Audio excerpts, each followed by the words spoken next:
As an INFJ, you might feel like you're not built for this world. Maybe that's not all that surprising, given the fact that INFJ is the rarest personality type. That fact alone may be enough for you to think that you just don't fit in. I feel you, and I'm going to talk about why that is in just a minute. Before I do, it's important for you to know that people like Mahatma Gandhi, Nelson Mandela, and Mother Teresa were also INFJs, and they all felt like you do at some points in their lives. And what do you think they did with that? Do you think they wallowed in self-pity? Just probably wallow in self-pity for a little while longer. Okay, maybe they did at some point. But eventually, they turned that around and actually changed the world. If you don't fit into this world, just make the world fit you. Am I right? That's exactly what those three did. And that's exactly what you can do too. I'm not saying that you'll become the next Gandhi or something. All I'm saying is that you'll find your purpose, your place under the sun. And that feeling of you not fitting into this world is not going to last. But let's address those feelings first. If you know anyone else who can benefit from this video, besides yourself obviously, make sure to share it. Now, without any further delay, let's talk about how INFJs feel in this world.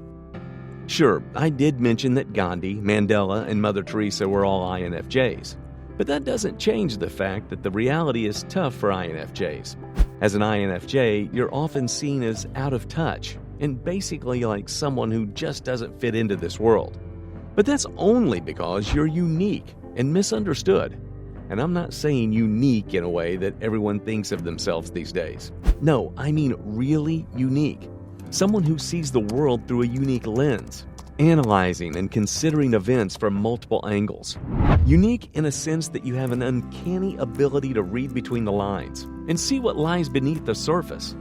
But wait a minute, that hardly sounds like a problem. Quite the contrary, actually, as it sounds more like a superpower. Exactly, it is a superpower, but it's also the reasons why you feel like you don't fit into this world. It's not like anyone else is like that. I mean, besides fellow INFJs. But that's only 2% of the world's population. That's why it's only natural that you feel like you don't fit in. Also, there's the fact that you as an INFJ are a walking contradiction. What I mean by this is that you want a close connection, but you're also having trouble letting your inner thoughts or your true self shine through. You're logical, but also emotional. And that's the kind of contradiction I'm talking about here. And sure, you may have a knack for keeping people you interact with entertained and comfortable, but that doesn't change the fact that you also have a huge hole in your heart that keeps screaming, "I don't fit in." Why is that? First of all, you have a different train of thought, which people often misunderstand. That's because you perceive the world in a way that most people can't. You can spot patterns and hidden meanings like it's the easiest thing in the world. As an INFJ, you also have the so-called gut feeling. I don't know, gut feeling. Which is something that even you can't understand. You don't understand your gut feeling. You can't put it into words, but you sometimes just know things. Saying, things need to change. If you are an INFJ, this feeling should be familiar. But having that gut feeling, such a strong intuition, is not as wonderful as it sounds. Why is that? Well, for one, you're having a hard time verbalizing your thoughts and intuitions, and the more you try, the harder it gets. As an INFJ, you're a great communicator, but you just can't express yourself clearly enough for others to understand. And that can be frustrating. I mean, how many times have people told you that you overcomplicate things, that you take things too seriously, and that you're basically not making any sense? You're not making any sense. Can you make sense? And no matter how much you try, it's near impossible to make others picture what you see. And that's because it's abstract for you too. But you probably tried to fit into this world. Heck, maybe you still do, and maybe even doing it successfully. But let me ask you something. Don't you get tired of pretending? Do you feel like you're losing your identity by constantly pretending? It's no secret that introverts have a hard time adapting to the world that's just built for extroverts. But it's even harder when you're an INFJ. After all, INFJs are strong feelers, and that means that they are oversensitive about their surroundings.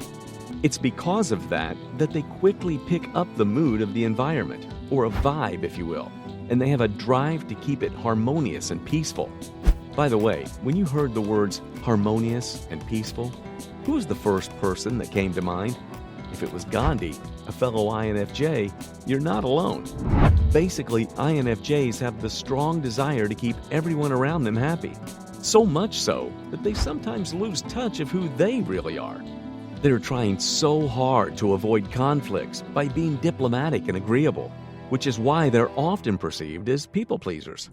But let's get back to Gandhi for a second. That man was a true INFJ with a value system so strong that no one could talk him out of his convictions. I mean, the man even starved himself just to protest social injustice. To say that he was committed to social change would be an understatement. Like many INFJs, Gandhi too didn't feel like he belonged. He was a kind man that couldn't stand seeing other people suffering, who felt everything they're feeling on his own skin. And that is a prime example of unparalleled empathy. He didn't like the world as it was, so he decided to change it. And he did that without violence. It's safe to say that Gandhi is one of the most famous and influential INFJs who ever lived. But let's talk about the others too. Nelson Mandela, for example. Like Gandhi, Mandela also went to great lengths to fight for what he believed in. I mean, he spent 27 years in prison because of his fight against apartheid. He inspired people so much that international organizations fought for his release. A few years after his release from prison, he was elected as South Africa's first black leader. Mandela displayed the best of INFJ traits. He was eloquent and had a sharp sense of humor that helped him diffuse many touchy situations. He was also confident enough that he often laughed at himself, a trait which endeared him to his followers. When we think of world leaders, an extrovert who is able to sell their cause as themselves is someone who typically comes to mind. But Nelson Mandela proved that an introvert can be the greatest leader of all.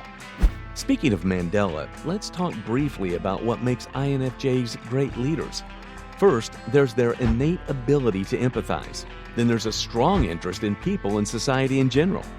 INFJs really want to help others and actually make the world a better place. You know, like Mandela did. Last, but certainly not least, let's talk about another INFJ, the nun who became a saint, the one and only Mother Teresa. She's yet another textbook example of an INFJ personality type. After all, INFJs have a strong desire to contribute to the welfare of others, and they will fight tirelessly for an idea they believe in.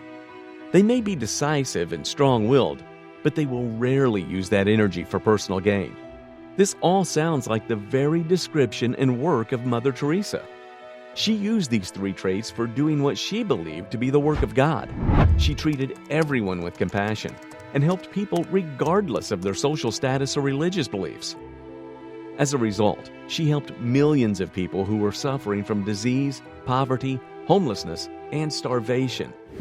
Listen, as an INFJ, I get that you're feeling like you're not built for this world. But if there's anything you can learn from fellow INFJs such as Gandhi, Mandela, and Mother Teresa, it's that you can absolutely make a difference and eventually build a better world like they did.